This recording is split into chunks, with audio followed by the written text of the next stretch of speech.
Hi everyone, my name is Aaron Lipsey. I'm a squat specialist, and today I've got a great show for you on squat depth, specifically knowing how low you can go outside of the fact that you may or may not have tight hamstrings. So it's a world-renowned expert, Dr. Stuart McGill again, is going to give the info. Let's get right to the video and I'll catch up with you on the back end. Hi, my name is Aaron Lipsey. I'm here with Dr. Stuart McGill, and today we're going to discuss how deep someone should squat. Dr. McGill is going to show us some qualifying tests to determine whether you should be a candidate to squat low or you should stay relatively high for injury avoidance as well as performance enhancement. Dr. McGill? Okay, Aaron. Take the position on your back on the exam table, head up at this end. And what we're going to do is to determine the shape of your hip socket or acetabulum, and from that we'll determine the optimal width for the stance setup and how deep you can squat. So we're going to start with this little test. It's called a hip scour. So just give me your leg. Let me have the complete weight of your leg, and I'm just going to lightly scour and feel the shape of the trajectory as the femur rotates around the hip socket of the acetabulum. So you'll notice when his knees are together, that's where he runs out of room. So if your knees are together, you can't squat any deeper than that. Anatomically, it's not there. Right. However, if you widen out your stance, there's the hole. So if you were going to get to the very bottom of that, that's how wide you would have to be to take advantage of your anatomy, because that's where the hole in your acetabulum is. It's way out here. This is also a test for some hip impingement pain with squatting.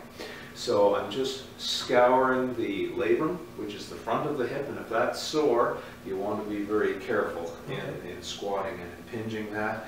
And if I went into internal rotation into that corner, I would be pulling on the hip capsule and testing whether or not that was painful as well.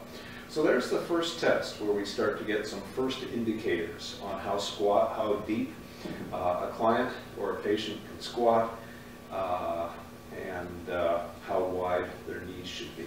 The second test, could you roll over onto your hands and knees for me, please? Sure.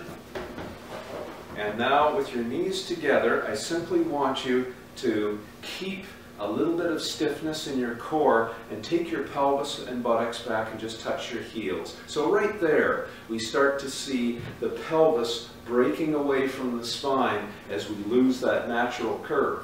So if we put a lot more load on the spine with the loss of that natural curve, it will break sooner. Now spread the knees apart for me, Aaron, wide apart.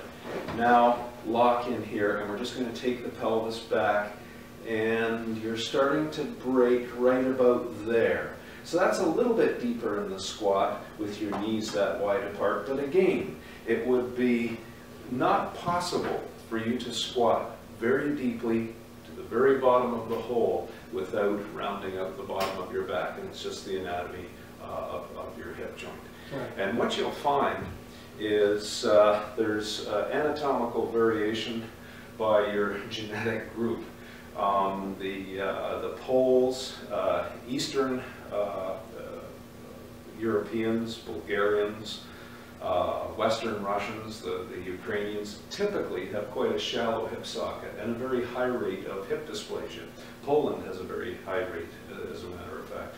As you go through Western Europe, it's a much deeper hip socket, and you'll find the power production coming out of the deep squat is much lower and much more difficult. So they start getting syndromes like labrum impingement, anterior femoral impingement, etc. All a function of the anatomical architecture. So there's a lot going on in determining whether a person can safely squat deeply. And the next issue is, if they aren't squatting deeply, what should they do? Right. And then we can have a conversation about pulling from blocks. Excellent. And sled dragging and that kind of thing. Excellent. There you have it, folks. Dr. Stuart McGill touching base on qualifying squat depth or having tests done to see where you squat to with regards to spine health and low back safety. You can get more information with regards to his literature at www.backfitpro.com, and for more information on squats you can also visit www.howtosquat.net. For now, we're off, and we'll see you next time. So there you have it, folks. There's 2 tests in there that you can use to find out how low you can go on your squat before the back is compromised.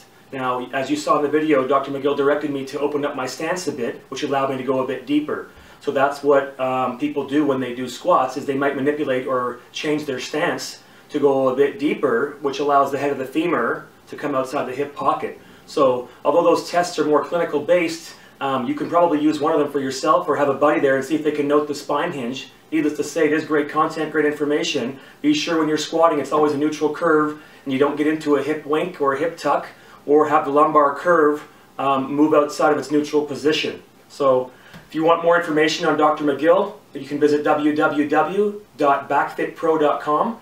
Pick up his great book there as well. It's a fantastic read, whether you're a fitness enthusiast, clinician, or some sort of practitioner. And as well, if you want more great content, you can subscribe to this channel and visit www.howtosquat.net for the blog over there. Hi everyone, my name is Aaron Lipsey.